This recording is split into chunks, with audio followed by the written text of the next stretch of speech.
Hare Rama, Hare Rama,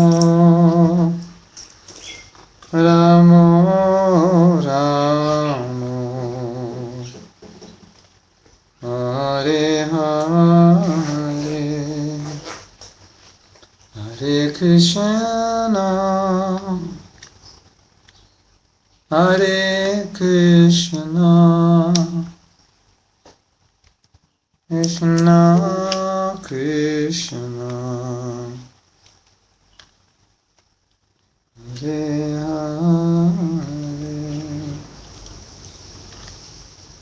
Hare Rama, Hare Rama, Rama Rama, Hare Hare. I should join the chat so I can see who's here.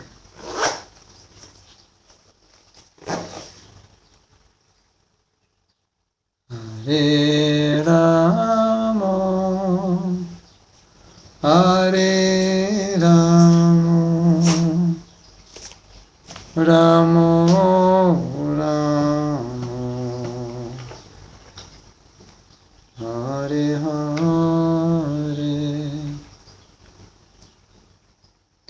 I actually don't have this camera situated properly, so that's why I don't know if I can. I'm gonna try. Hold on a moment.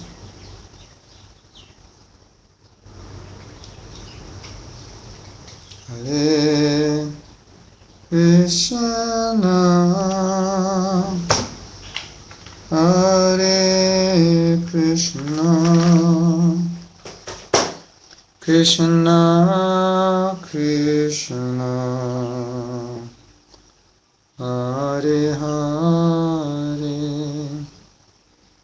Hare Rama, Hare Rama, Rama Rama, Hare Hare, Hare Krishna. Here we go.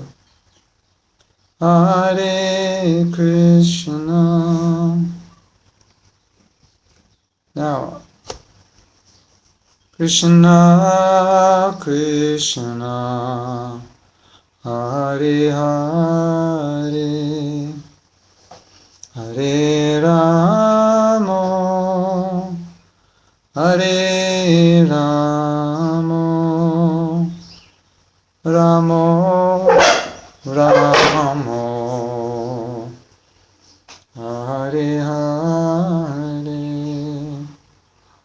91 minutes ago? It is now 6 o'clock in India, correct? Who else is here? State your name on the chat. You have to get a username and password to get on the chat. Hare Krishna,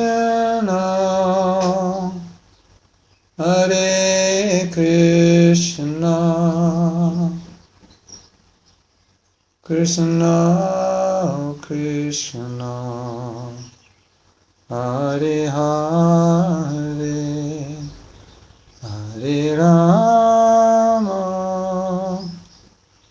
Hare Rama, Rama Rama, Hare Hare, Hare Krishna, Hare Krishna, Krishna Krishna, Hare Hare. I'm going to try to raise the camera. Hold on.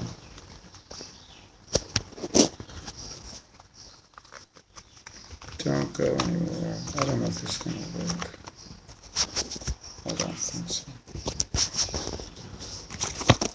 We're going to try something unusual.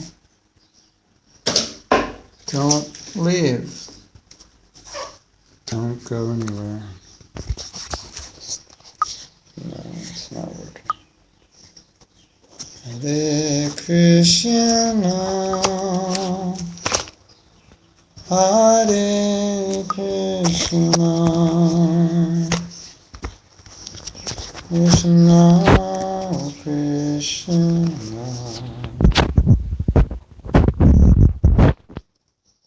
Hare Hare, Hare Rama. And that was worse than before. You ever try to make something better and you make it worse?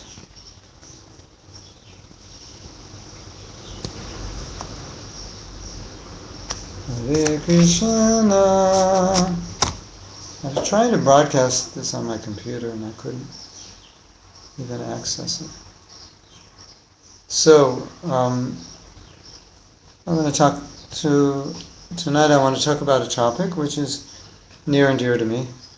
And I've spoken a little bit about it, different sections about it. And now I want to talk about it specifically in relation to some things I've been dealing with lately. And I've become a bit of a referee. Sometimes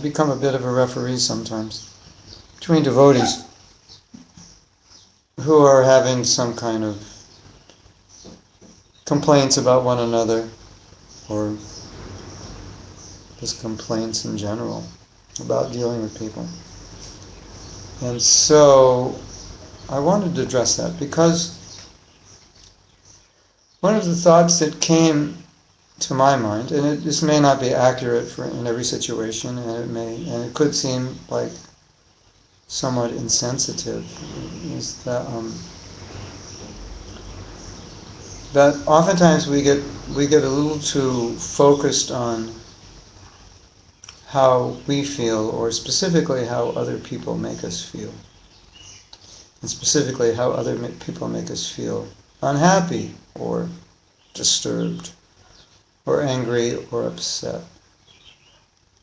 And because they've done something that's upsetting, or they've said something that's upsetting us.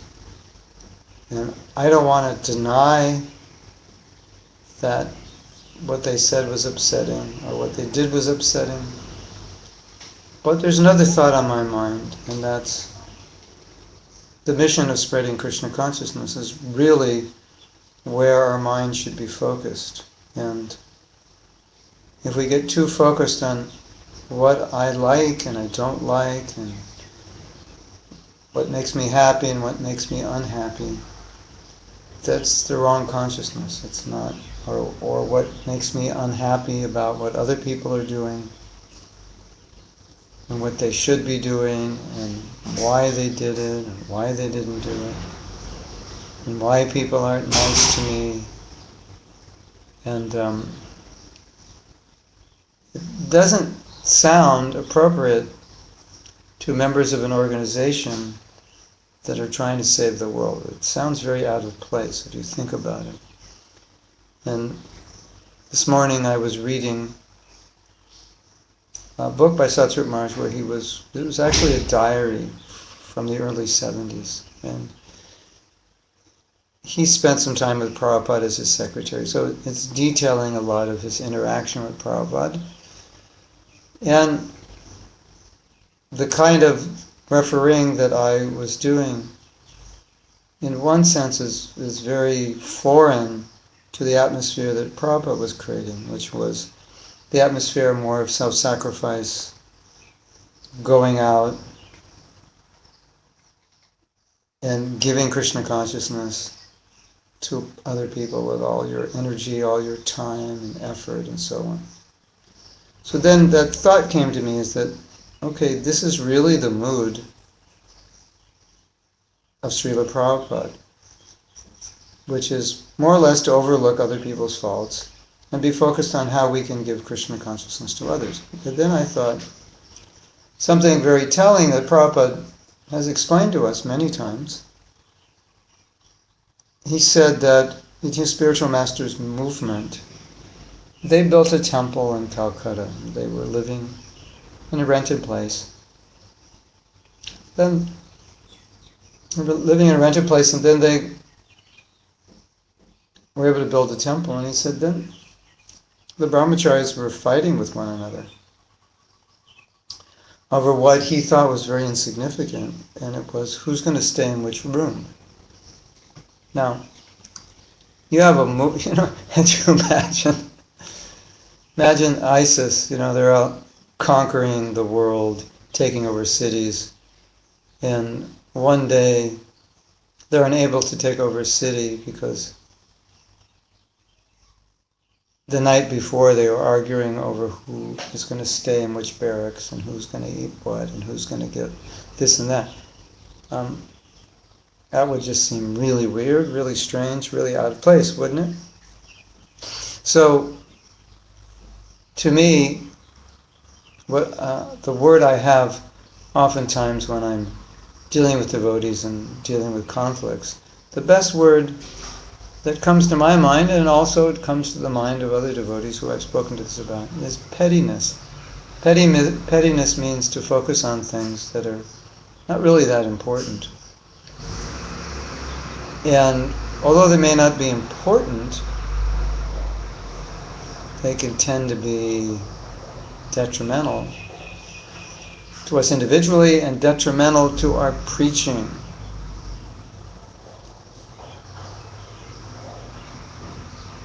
So, you can look up the word petty if you want, but it just means giving importance to things which are not worth giving importance to.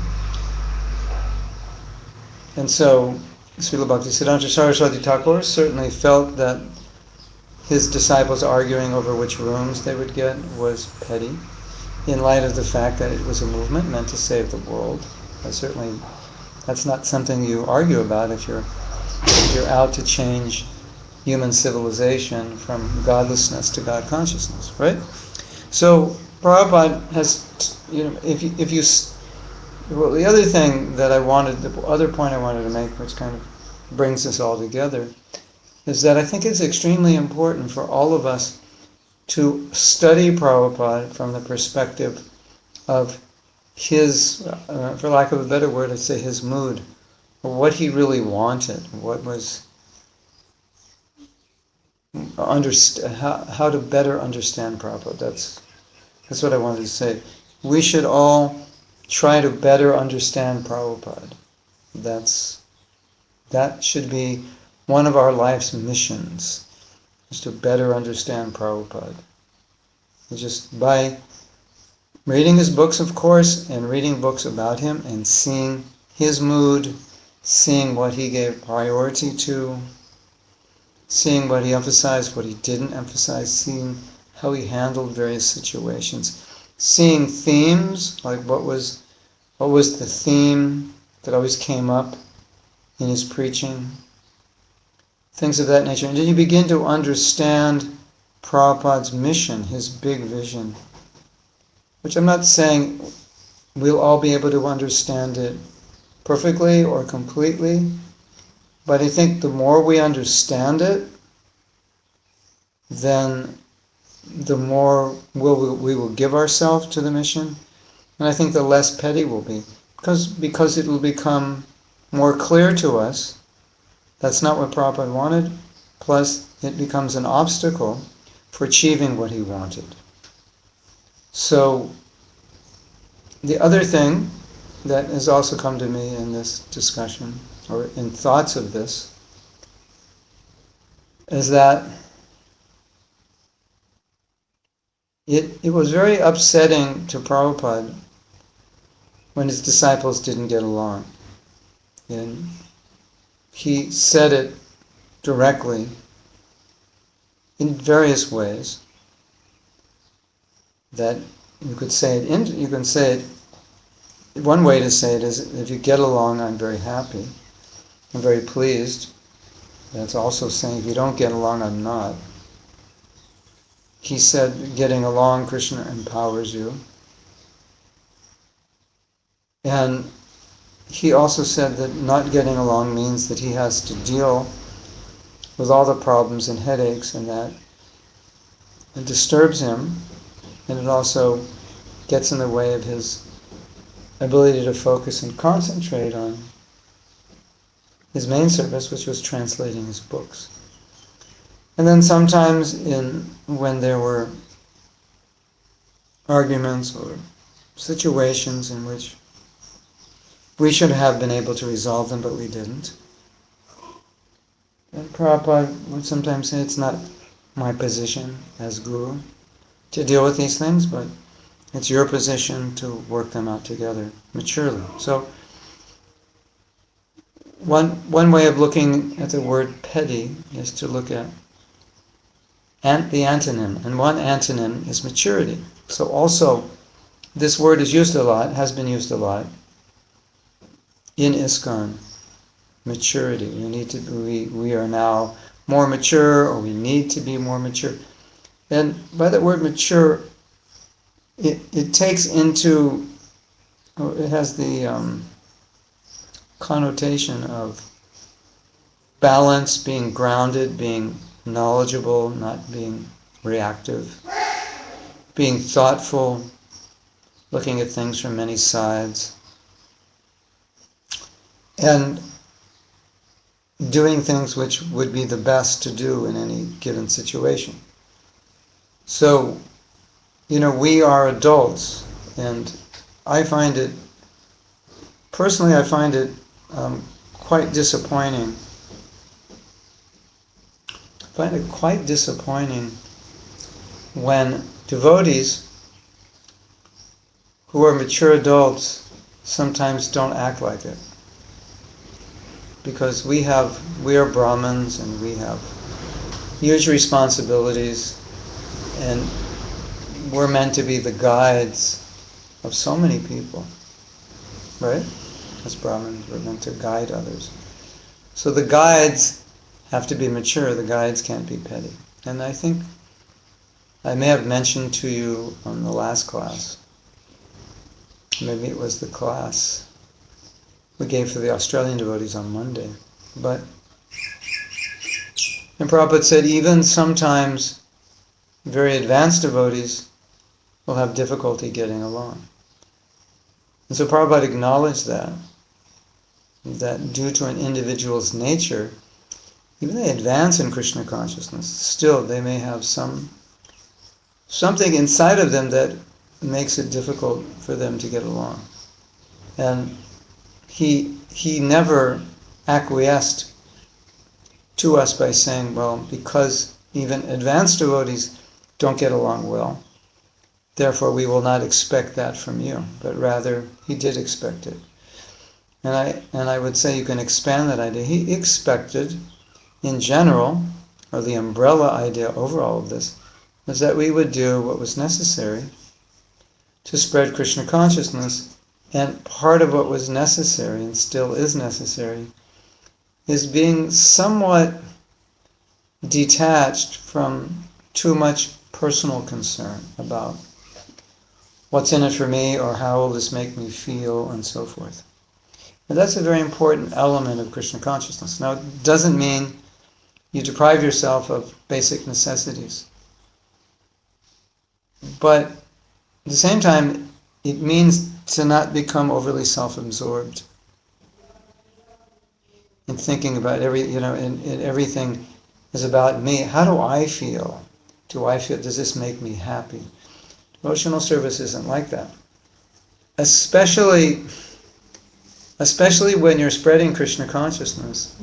You, of course, as we said in the Finding Your Dharma, you want to do something which inspires you, but it's not solely a meditation on what makes me happy.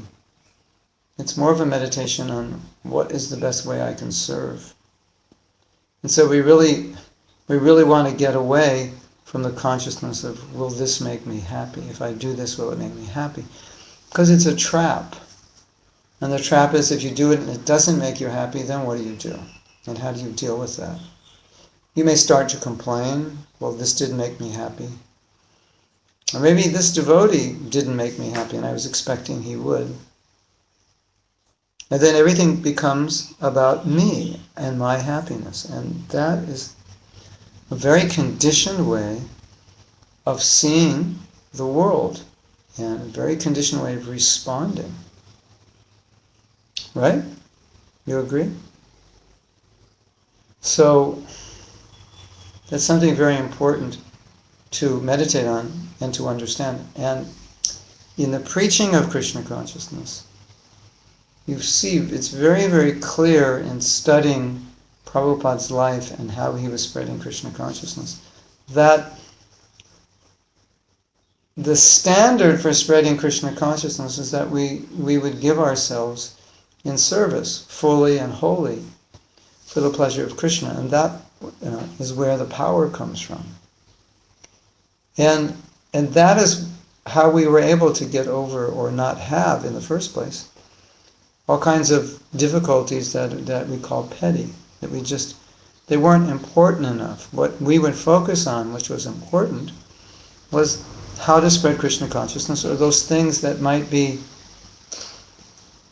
getting in the way of spreading Krishna consciousness. But focusing too much on how we feel about a situation, it's not the way Prabhupada trained us. He trained us, as I said, for self-sacrifice. And the other side of that is he trained us to be satisfied in various situations. Satisfied in the fact that, well, I have service. And that's where my satisfaction should lie.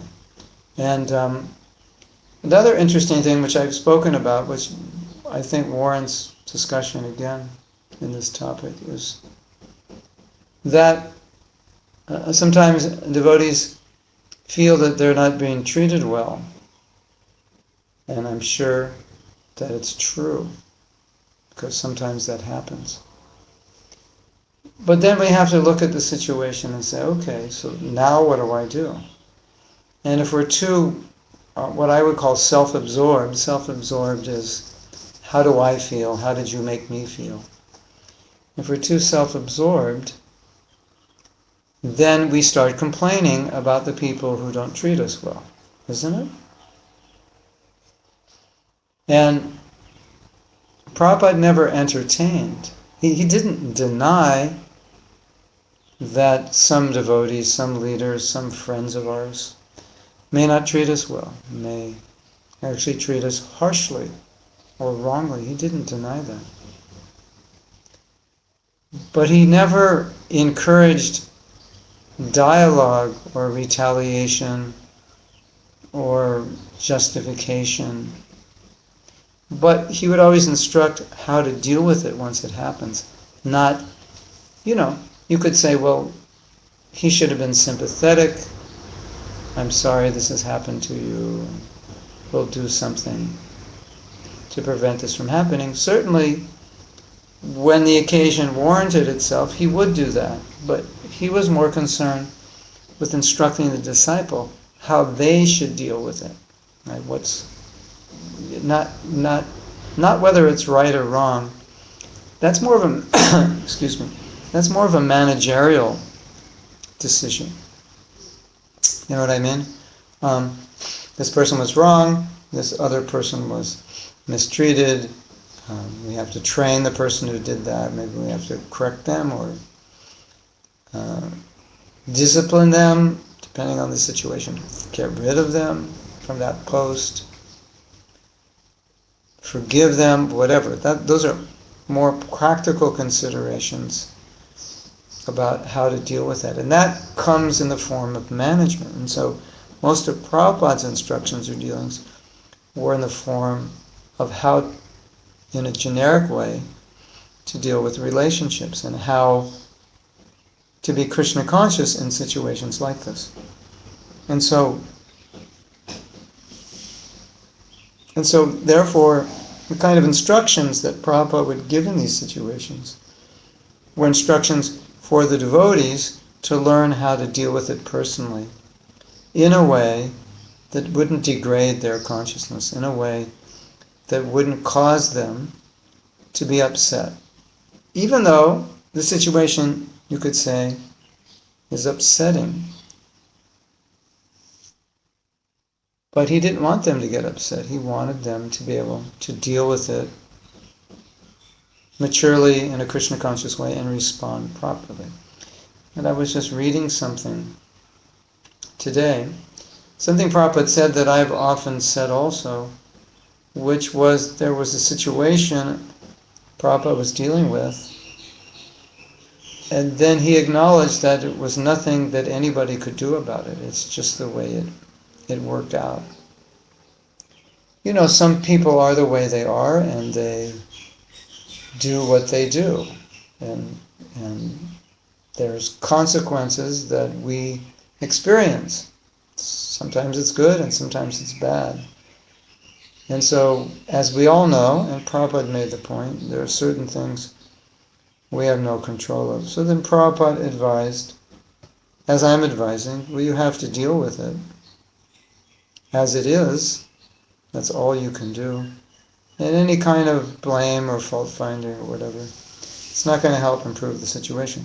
So then it goes back to the principle, well, improve yourself.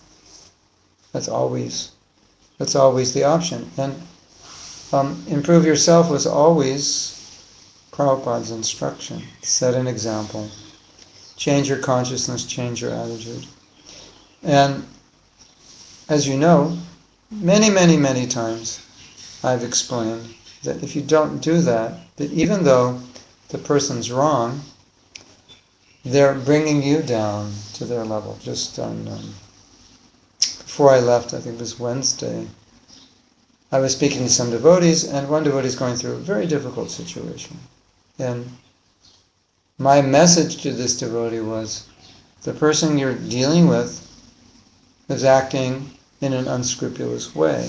So don't allow that to cause you to act in the same way, because that's a natural human instinct, that if a person is acting in a particular way which is harmful or disruptive, we'll tend to want to act in the same way. Now, in some cases, you may have to act in a similar way, but with a different consciousness. You don't want to allow another person to bring you down to their level. And so therefore, we have the saying, two wrongs don't make a right. So often this happens, where somebody does something wrong, and then you retaliate by doing something wrong. And it's so common that I'm talking about it so often. Otherwise, I'd rather be talking about something else. It's like, why do we have to talk about this? Why don't we get to the nectar? And the reason we're talking about this is because this is not easy to master. It's not easy to understand, even if you think you've understood it. But as you know, I've said many times, we're devotees, and as devotees we should be exemplary. Our life should be exemplary.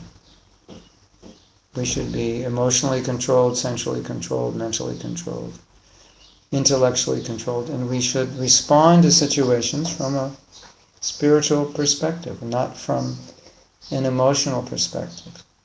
No, of course, that's hard to do all the time, especially in a female body, because as females, you will act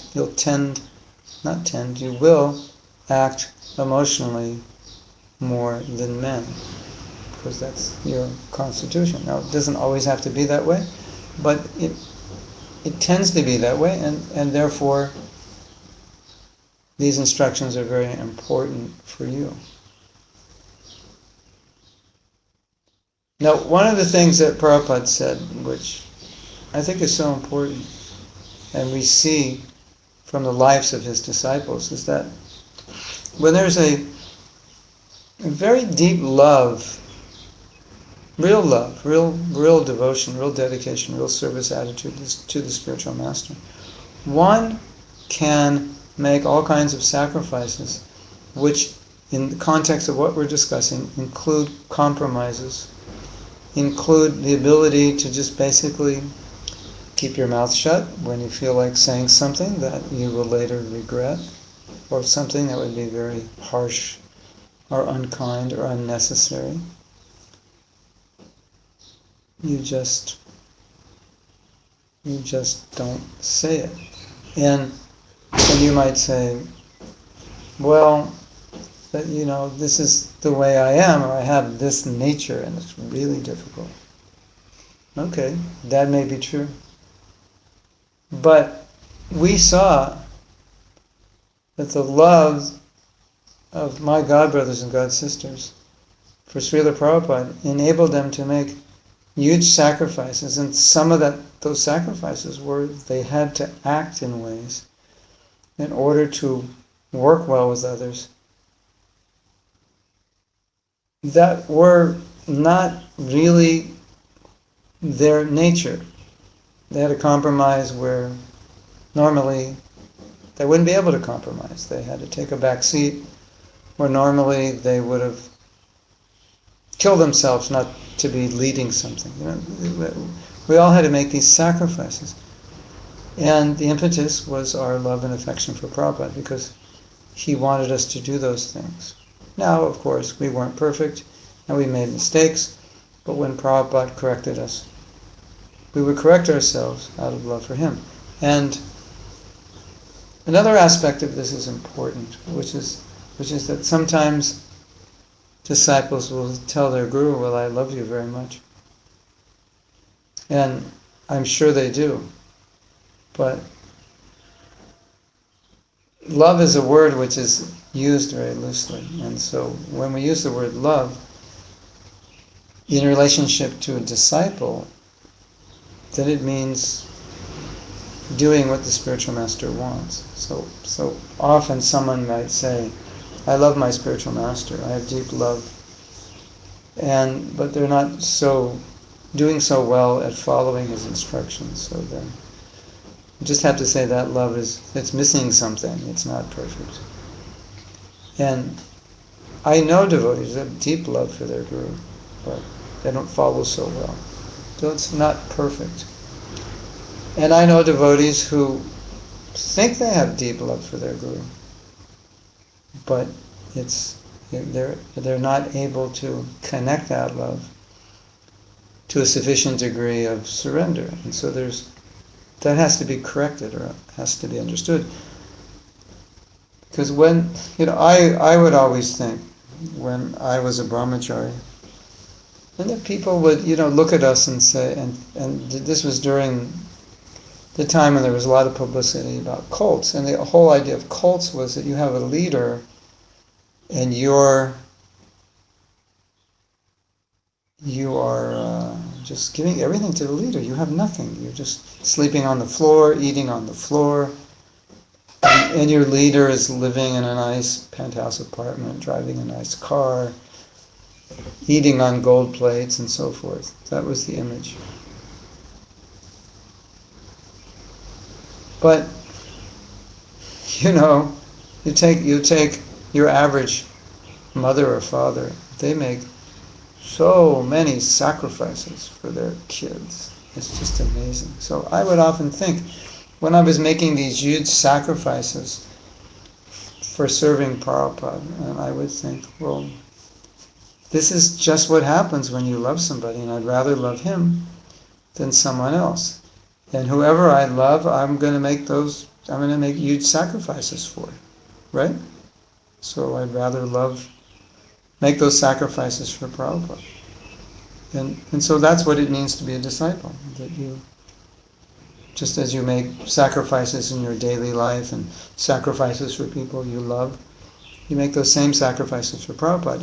And there is tremendous power in love. We say love is the most powerful force. It's what makes the world go round. And you see the power of love of a disciple for their guru is so great that it enables them to do things that normally they wouldn't be able to do. So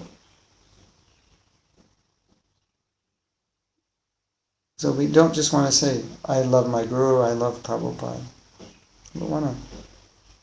if we can see it in regards to this discussion, that love in this sense means, okay, my guru wants me to act maturely. He doesn't want me to be petty. He wants me to be focused on what's important, which is me becoming Krishna conscious and giving Krishna consciousness to the world. We have a mission to help spread Krishna consciousness to the world. And so, that's what I'm going to do. Hare Krishna. So that's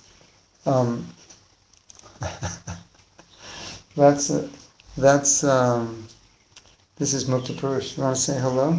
Oh, he just left. So that's, so then if you're in that consciousness, then you're kind of mirroring the consciousness that Prabhupada had. Like, for example, like Prabhupada, if you know the history, Srila Prabhupada, he wanted to be sponsored by the Gaudiya Math, right? You know that? What's that? Your what? Your phone? No, I didn't see it. Unless it's over there. So, Prabhupada wanted to spread Krishna consciousness with the Gaudiya Math, but it didn't work out. Right? So he went ahead, and he sometimes would remark how he really never got support from them. So that wasn't good. Can you still see me? Has it gotten darker or what? Because in my camera it looks really dark. Of course, I don't know if I can do anything about it. So occasionally he would remark that he never got help. But it wasn't something that he dwelled on. And like sometimes we have a tendency to dwell on all the bad things that are going on. And I mentioned many, many times that if you dwell on the negative, it will make you even more negative. And so there's been research done on this. There's all kinds of research. I've seen a few TED Talks on it. But the conclusion of the research is that people tend to focus on negative. It's like our nature to focus on negative. It's very strange. But somehow or other we do it. I don't know why. So, maybe I could turn a light on. That would be revolutionary, right? Hold on a second. Let me get a light. Starting. Looks like the sun, it's very cloudy outside. Looks like the sun is setting. Hold on a second.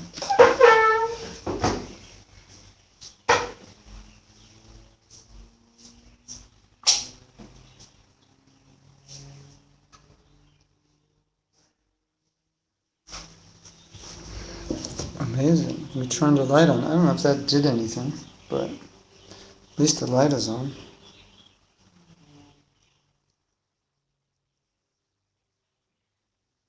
So, Prabhupada had his mission, and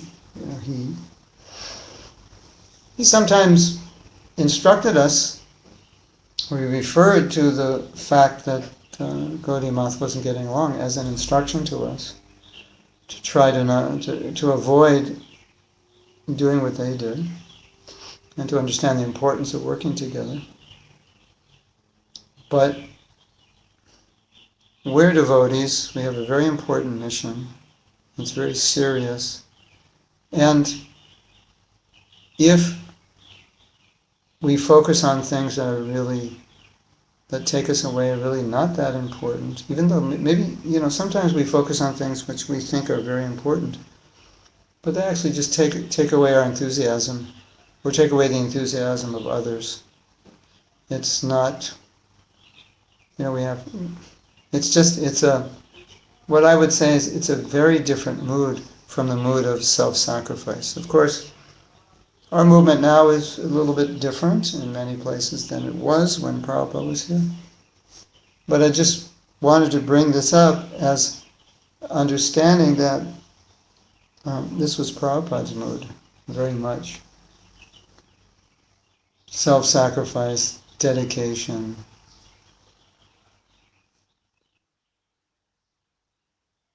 to make the world Krishna conscious. It's not about me. It's not about am I happy, do I feel good, but it's about how we can be of service. And it's of course there's going to be a balance between that mood and satisfying personal needs that are necessary to be satisfied. But the point is if we're not careful, it can become much more of a focus than it should be. And as a result, it can just be destructive to our Krishna consciousness. That's for sure. So, as I said before, Prabhupada, it was just really a disturbance to him when devotees weren't getting along. And I think it's a disturbance to everybody. And whenever two devotees are not getting along, obviously they're disturbed, but everyone who knows about it is disturbed. And I think intuitively, one of the reasons we're disturbed is because we know it's so wrong for devotees to act this way. It's so much against everything that we stand for, so much against everything Prabhupada has trained us to do and be, and therefore it can become extremely upsetting because it's so out of character from what we are supposed to be. And so sometimes what I've observed, you may have observed this also, that sometimes something happens which is not right and we become extremely upset. And it's more upset than when this happens outside of our movement, and when ordinary people do that, because we expect devotees to behave on a different level, right? Expect them to behave on a much different level. So sometimes when a devotee's actions are faulty, it can trigger some very negative reactions because of our expectations. Well, you're a devotee, so yes, you should be this way. So that's something to consider. And then the last thing, which I always consider, which I think is really fundamental to this whole discussion, is that whenever there's a situation, whatever the situation is, we will react in a certain way. And as we're saying here, sometimes we don't react well. And so when we don't react well, then naturally we think the situation is this way, and therefore my reactions are natural or justified. Right?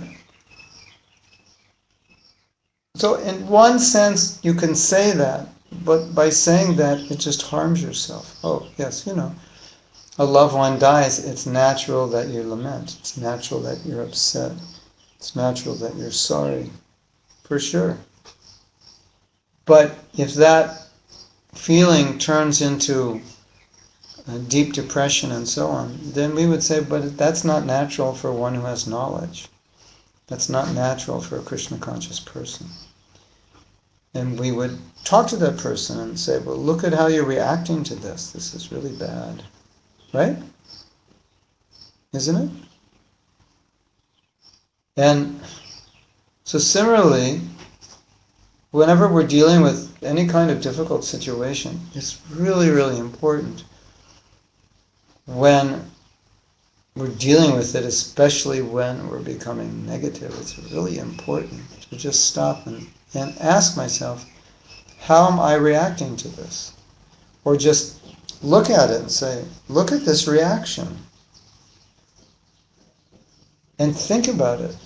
And then start to understand it's much less about the situation and much more about you and how you're reacting to it. And we talk about this extensively in our forgiveness workshop. Unfortunately, although thousands of people have taken my forgiveness workshop, Some of my own disciples have never had an opportunity to take it,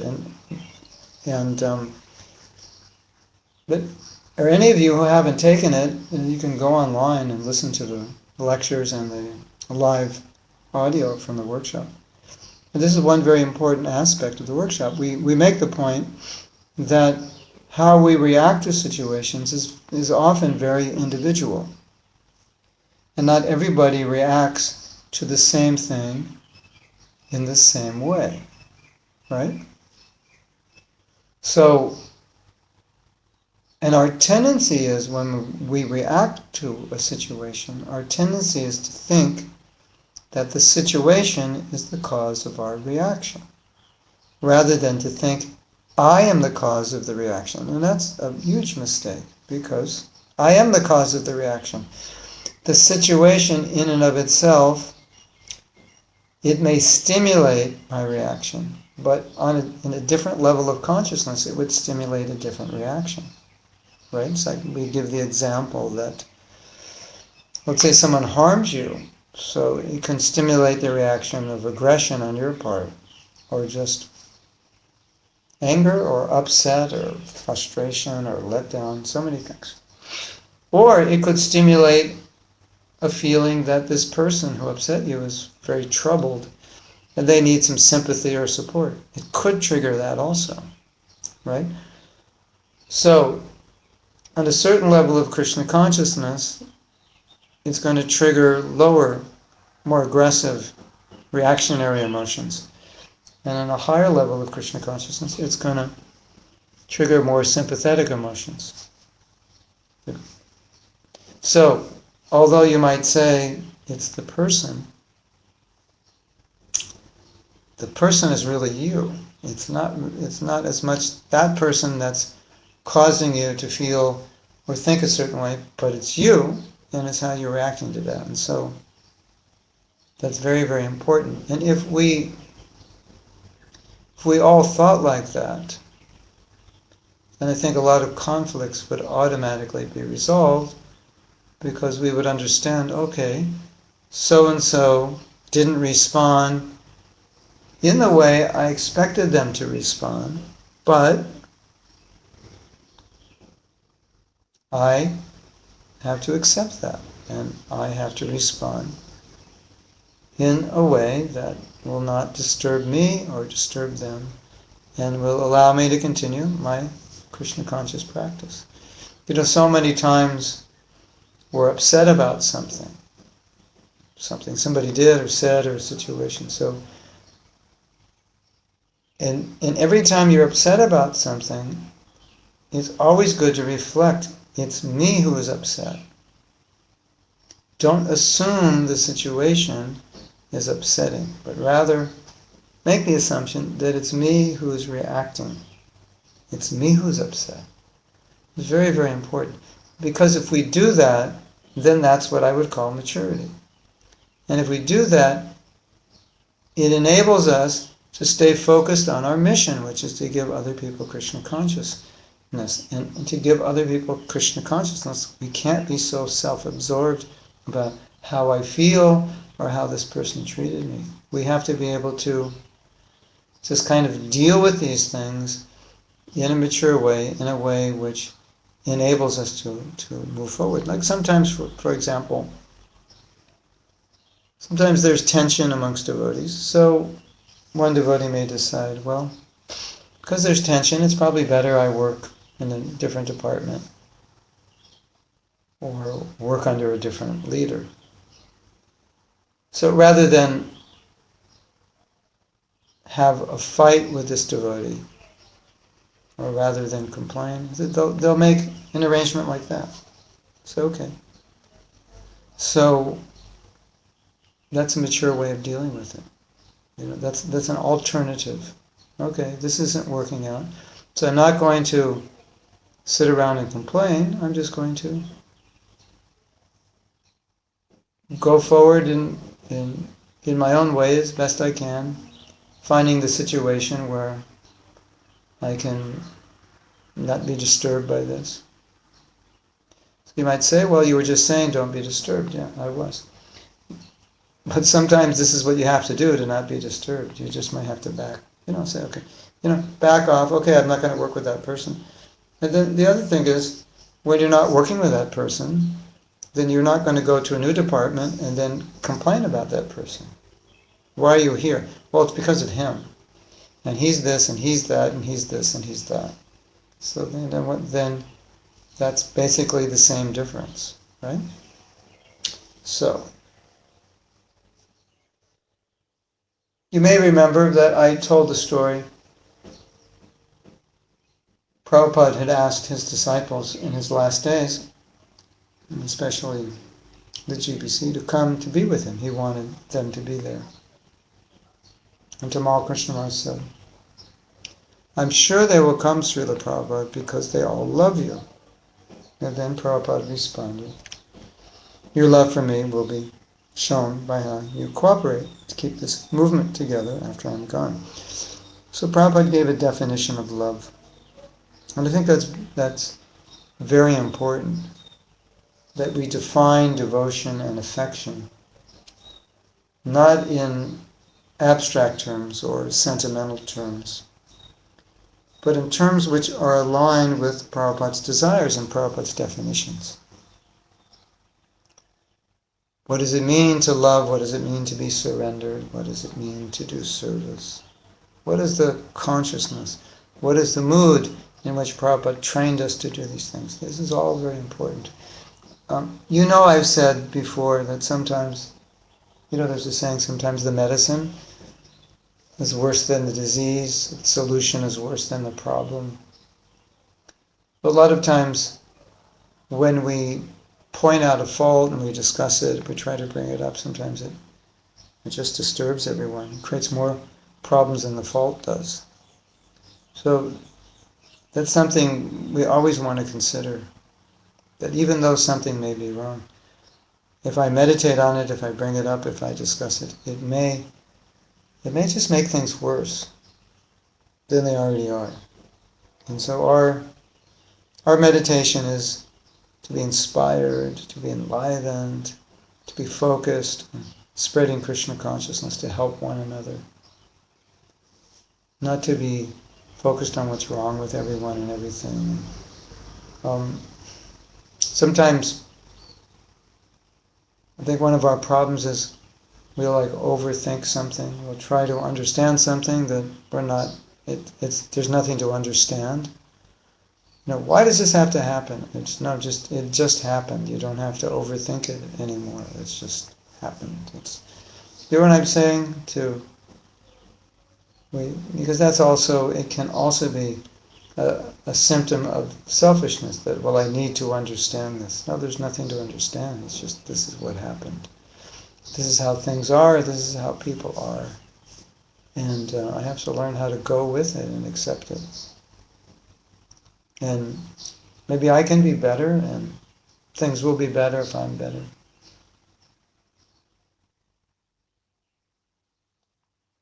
And these are all things that I've taught over and over again, and I'm realizing that it's so difficult for us to get it. It's just so hard because we always want to point the finger at somebody. And that is not what Prabhupada has trained us to do. That's not Krishna consciousness. It just isn't. And if we're not acting in Krishna consciousness, how are we going to become Krishna conscious? Sometimes we think, well, I've chanted my rounds, so we don't notice that other things we do during the day may not be Krishna conscious. It just doesn't come to our attention that what we're saying or doing or thinking is just not going to help us. We think somehow or other, I'm chanting my rounds, so I'm insulated, I'm inoculated. It's not true. You can take a bath and roll in the dirt, no matter how clean you were, how clean your clothes are, they're now dirty. So it's something we should always remember. So I'm going to stop here. And if any of you viewers out there have any questions, if you are not on the chat, then you're going to have to go on the chat to to ask a question. And if you don't already have a login and password, you have to create one. Then you can ask questions. And I have said everything I wanted to say, so I'm following this ant on my computer, if you wonder why I'm distracted. Wondering where he's going to go. If he's going to get into my hard drive and read all the information and use it against me, or destroy it. Maybe he'll give birth. Maybe 2 ants will go in there and they'll give birth, and there'll be a whole ant colony on my hard drive. And yes, these are the kinds of things I worry about, right? Imagine you're a counselor and somebody came to you and said, I'm worried about ants in my hard drive. That would be unusual, right? But a lot of the counseling I do sometimes, the problems devotees have, they're a little bit like that, and they just need to get perspective on it. And I say, well, look at it this way, look at it that way. And another one of our tendencies or conditioned natures is, because we're a certain way, we tend to look at everything that way. And oftentimes, the way we look at something is harmful to us. It's just how it is. And that's what we're trying to avoid. We want to develop a consciousness in which we look at things and automatically we just see things in a Krishna conscious way. It inspires us. Just like I was speaking to this devotee a few days ago, and I was explaining that there's so many difficulties in this world, and so how can we benefit from them? Sometimes we get very frustrated, very angry when situations are extremely difficult. And so I was telling this devotee that for me personally, when I confront those situations, or I hear about others confronting them, even read about it happening somewhere in the world, it actually detaches me. It gives me it's just a lot of, the thought is, oh, I'm in the material world, the body, it's always looking for eating, for sleeping, for accumulation, for glory and honor. And but look at the nature of this world, and every disruption in someone's life or my own life, if I see it in the proper way, it just serves as an impetus, as a reality check. Wow, this is really what we're dealing with in this world. We don't have any illusions about it. This is what it's like. And although there are so many wonderful things here, this other side definitely is there, and it will come knocking on your door from time to time. And when it does, use it as a means of detaching. So I wish I had this and I don't. This relationship is not going well, I wish it were. Use it as a means of detaching, because this whole world was designed for that purpose anyway. So, it would be foolish not to use it as a means of detachment, since that's the way Krishna designed it. That's why he creates problems. So, like, when we have a problem and then we get upset, and instead of it becoming an inspiration for detachment, it just throws us down in the mode of ignorance, and then we're lamenting, or we're complaining, or we're in some way very negative, and it's having a negative influence in our bhakti. It just doesn't make sense, because Krishna's creating that situation to detach us, to actually push us up. And so it's so unfortunate if we don't think that way. So that's a thought which enables us to take advantage even of negative things without having to become negative. So in a sense, you could be positive about the negative, because everything ultimately is positive, because the negative, it makes us Krishna conscious. I mean, it can if you allow it. So that's important. So, Deepak says, how to try and build new friendships after you were hurt by, and then it says the or they or them, and somehow or other I'm deprived of reading the whole sentence. Maybe I have to log in to read the whole sentence. Anyway, I understand the question. How to try and build new friendships after you were hurt.